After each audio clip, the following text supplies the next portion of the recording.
Following the cleaning stage, the seeds are usually passed through a crushing machine.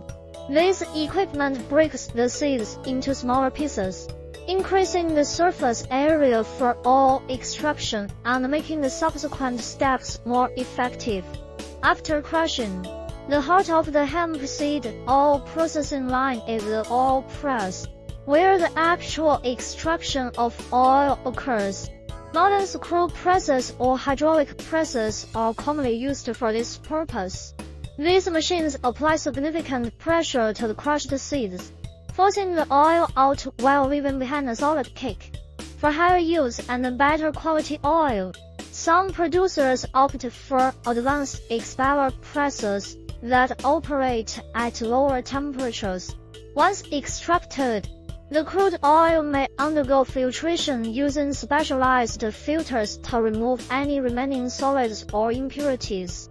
This step enhances the clarity and shelf life of the oil.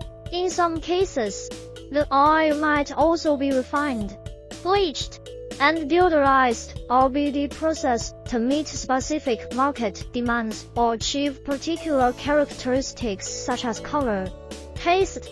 Finally, the processed oil is stored in tanks before being bottled or packaged for distribution.